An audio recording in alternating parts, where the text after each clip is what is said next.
তো বন্ধুরা, আজকে ফার্স্ট টাইম আমি আমার নিজের ক্যারেক্টারটাকে তোমাদের ধারে তুলে ধরতে চলেছি। সেটা হচ্ছে সময়টা মাধ্যমিক দেওয়ার পরে যেই সময়টা অনেকটা গ্যাপ থাকে, সেই টাইমটা সবার লাইফে থাকে। মাধ্যমিক দেওয়ার পরে যেই 3 মাস গ্যাপ থাকে, সেই টাইমটা অনেকজন অনেক কিছু করেছে। ওই টাইমটা আমার লাইফে সব থেকে বড় কাল হয়ে আমার লাইফে এসেছিলো। তো তোমরা ভাবছো যে কেন? কারণ সেই টাইমটাতে আমি প্রেমে পড়েছিলাম, বাস্তব কথা। আর প্রেমে পড়েছিলাম এমন একজনার, সে লাইফে জানেও না আজ পর্যন্ত যে আমি তাকে ভালোবেসেছিলাম। তো আমাদের সিট পড়েছিল রথতলা মনোহর দাস বিদ্যা নিকেতন।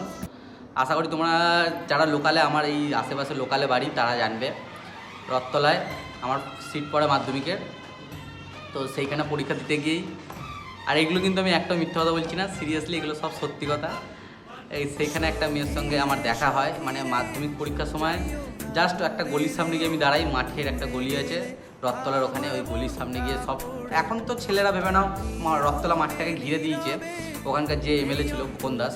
তো যাই হোক, তখন খোলাফেলা ছিল। তো ওই গলির ধারেই সব কটা ছেলেরা দাঁড়িয়ে পড়াশোনা করতে, স্কুলে ঢোকার টাইমটা আগে অবধি। যাই হোক, ওই গলির সামনে দাঁড়িয়ে পড়াশোনা সবাই করছিল, আমিও করছিলাম। আর দেখে মনে করো না যে আমাকে খুব ইন্টেলিজেন্ট, খুব পড়াশোনায় ভালো। আমি সত্যি খুবই খারাপ পড়াশোনায়, বাস্তব কথা। কিন্তু মা বাবা আমাকে চন্দনের ফোঁটা, মাছ ভাজা অনেক কিছু খাইয়ে পাঠাতো, ছেলে যাতে ভালো রেজাল্ট করে। সেরকম ভালো রেজাল্টও হয়নি, কুতিয়ে মাতিয়ে হয়তো 300 পেয়েছি নাকি সন্দেহ। যাই হোক, সে ভুলে গেছি, কিন্তু প্রেম কাহিনিগুলো এখনও মনে আছে, সেগুলো আজকে তোমাদের সঙ্গে শেয়ার করবো। তো শোনো আজকে। তো রথতলা ওই গলিটার সামনে দাঁড়িয়েছিলাম। তো ওইখানে একটা মেয়ে ছিল, নাম তিতলি সবাই বলে ডাকে, ভালো নাম দীপালি। তো যাই হোক, মেয়েটা ফার্স্ট টাইম আমার চোখের সামনে থেকে যায়। তো জানি না, বলে না লাভ অ্যান্ড ফার্স্ট সাইট। তো মেয়েটাকে দেখে সত্যি আমি ফার্স্ট টাইম প্রেমে পড়ে গেছিলাম।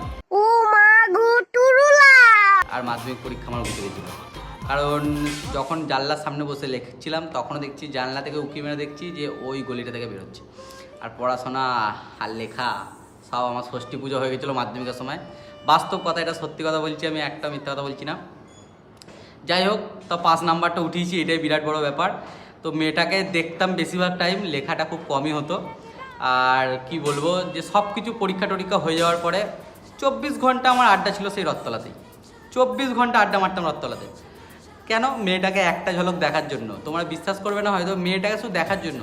মেয়েটা লাইফ আমাকে আজ পর্যন্ত দেখেছে বলে আমার মনে হয় না, কিন্তু আমি ওকে দেখার জন্য 24 ঘন্টা গিয়ে দাঁড়িয়ে থাকতাম। এর থেকে মানে বিসি বলে আর কেউ আছে বলে আমার মনে হয় না, আমাকেই মনে হয় নিজের। ঠিক বলেছো। কারণ এক ঝলক দেখার জন্য আজ পর্যন্ত ওকে বলতে পারিনি আই লাভ ইউ, বাস হাওয়া নিকল গে। এইটা বলতে পারিনি আজ পর্যন্ত। আর আশা করি বলতে পারবো বলে ওকে মনে হয় না, কারণ ওর লাইফে শুনেছি আমি অনেকজনের মুখ থেকে, ওর লাইফে অন্যজনে চলে এসছে। তা আসবে তো বটেই, আজকালকার এমনি 5 থেকে লাইন চলছে। আর ও তো আজকে ভেবে নাও আমার মাধ্যমিক হয়ে গেছে, এখন আমার কলেজ টলেজ শেষ হয়ে যেত। ওরও ভেবে নাও এখন অনেক বড়। যাই হোক, এসে গেছে, হয়তো বিয়েরও বয়স হয়ে গেছে ওর। তা ওইসব ম্যাটার করে না, এখন এসেছিলো চলে গেছে, এটাই ম্যাটার করে। যে তখন আমার মাধ্যমিক পরীক্ষাটা ওর জন্যই 12টা বেজেছে। আর ওর জন্য বলবো না, নিজেরও কিছুটা দোষ আছে, নিজেই ফালতু ওর পেছনে ছুটিয়ে করতে গেছিলাম। বাত তো সহি দিয়ে 24 ঘন্টা পড়ে থাকতাম, আজ পর্যন্ত পাত্তা দেয়নি। গজব বেজতি। কিন্তু মেয়েদের একটা দোষ আছে, দেখে হাসতো। এর মানেটা কি আমি বুঝতে পারিনি, দেখে হাসতো মানেটা কি। আর যেই ছেলেটা ভেবে নিয়েছে যে হাসতো মানে প্রেমে পড়েছে, সেই ফেসে গেছে। যে আমি ভাবতাম যে আমার প্রেমে পড়েছে, কিন্তু আমাকে দেখে হাসতো না কাকে দেখে হাসতো সেটা আমি কিন্তু খেয়াল করিনি। কিন্তু যখন তাকাতো আমি ভাবতাম আমাকে দেখে হাসতো। যাই হোক, এটাই আমার লাইফে সবথেকে বড় ভুল ছিল। যাই হোক, মাধ্যমিকের রেজাল্টটা খুবই খারাপ আসে, ঘর থেকে তাও কিছু বলে না আমাকে।